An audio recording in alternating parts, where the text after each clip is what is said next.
ingeniero Carlos Elizondo Mayer Serra, profesor de la Escuela de Gobierno del TEC de Monterrey, colaborador, claro, en este espacio de noticias. Carlos, ¿cómo te va? Buenas noches. ¿Tú qué crees? Buenas noches, Pepe. Mira, esto es como la vista de una vieja novela.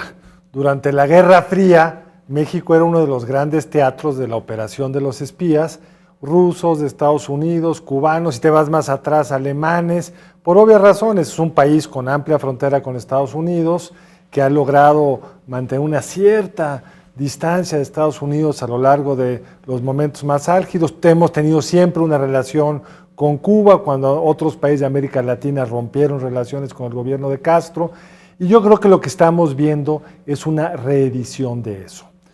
No sé si sea el país donde haya más espías, eso quién sabe, las fuentes no son verificables. Esto dice, claro, ellos traen sus datos. Ellos traen otros datos, pero de que hay muchos, seguro hay muchos. Pero yo creo que el contexto interesante que explica esto es la nota previa que estuvimos escuchando.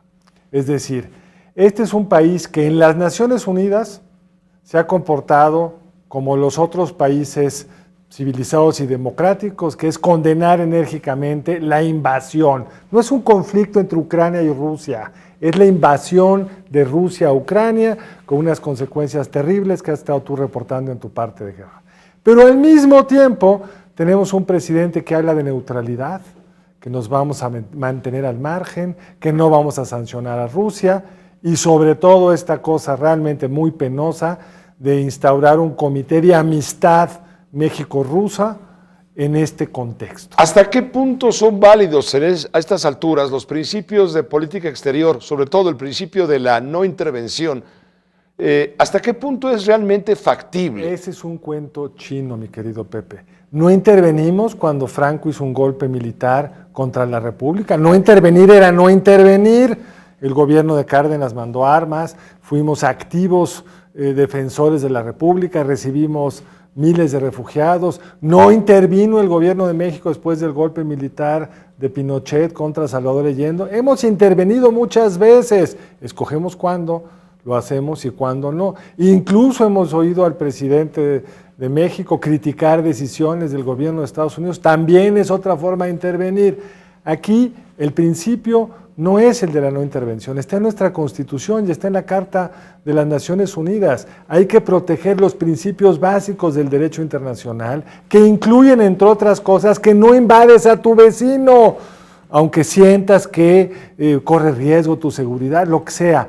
No había una sola agresión de Ucrania contra Rusia. Es una invasión que no tiene justificación alguna. Y como dijeron estos que se manifestaron hoy frente a la Embajada de Rusia, había rusos y ucranianos. Rusos y ucranianos, y como lo has reportado tú a lo largo de este casi mes, hemos visto una serie de agresiones a los civiles por parte de las Fuerzas Armadas rusas, que esperaban haber sido recibidos como liberadores desde el gobierno nazi, como le llama las autoridades rusas a Zelensky, y a lo que han tenido que es encontrar una defensa muy férrea, muy impresionante del gobierno ucraniano, de los ucranianos en defensa de su patria, y ahí, Pepe, no podemos ser neutrales. Ahora bien, lo que dice el embajador Salazar, pues la verdad le falta tacto.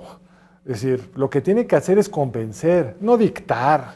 No nos puede decir qué debemos o no debemos de hacer. Nos debe de explicar por qué hay un acto de violencia por parte de los rusos, cuáles son las consecuencias para el mundo, cómo es la ruptura del orden internacional, cómo contra lo que ha dicho las autoridades mexicanas nos va a costar a todos, incluidos a los mexicanos, por aumentos en los precios de innumerables productos y por supuesto el sacrificio de vidas humanas, de trayectos profesionales y personales por un acto de soberbia del gobierno ruso.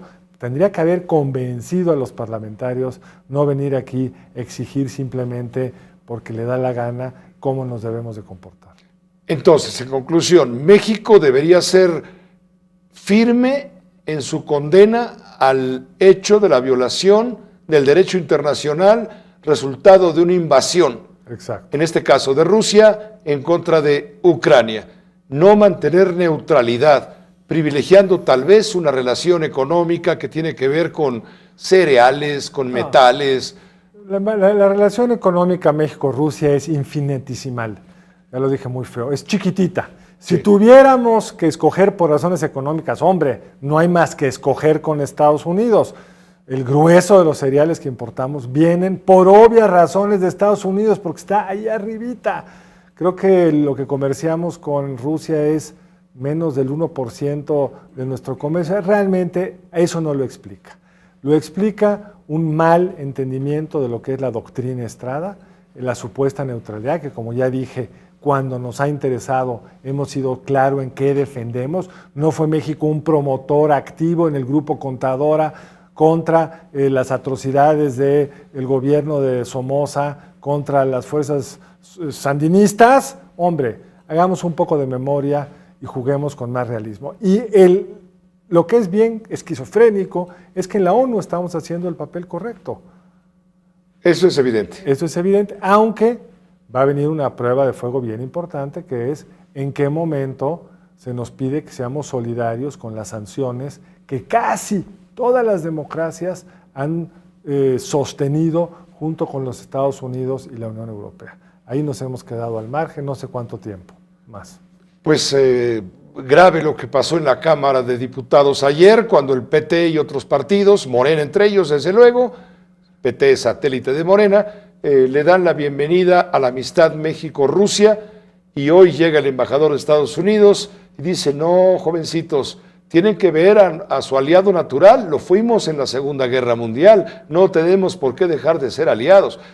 Vamos, es una situación bastante incómoda y vamos, completamente fuera de tiempos. Yo creo que lo de ayer, organizado fundamentalmente por el PT, que recordemos ha sido gran defensor del régimen de Corea del Norte, o sea, no nos puede sorprender del PT, tiene una larga historia de este tipo de gazapos.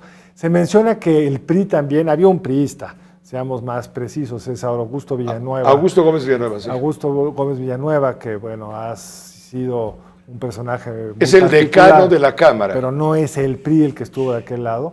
Pero a tu pregunta concreta, Pepe, yo creo que es un papel lamentable que hoy México esté jugando esta supuesta neutralidad, pero insisto, el embajador Ken Salazar tuvo que haber ido a convencer, no a dar instrucciones. Gracias. Porque en lo sustantivo, Pepe, claro, tiene razón, nuestro aliado en la Segunda Guerra Mundial, por supuesto, fue los Estados Unidos, y tendría que serlo en este, pues no se diría que guerra tercera mundial, pero en este horrendo escenario en el que nos encontramos ahorita.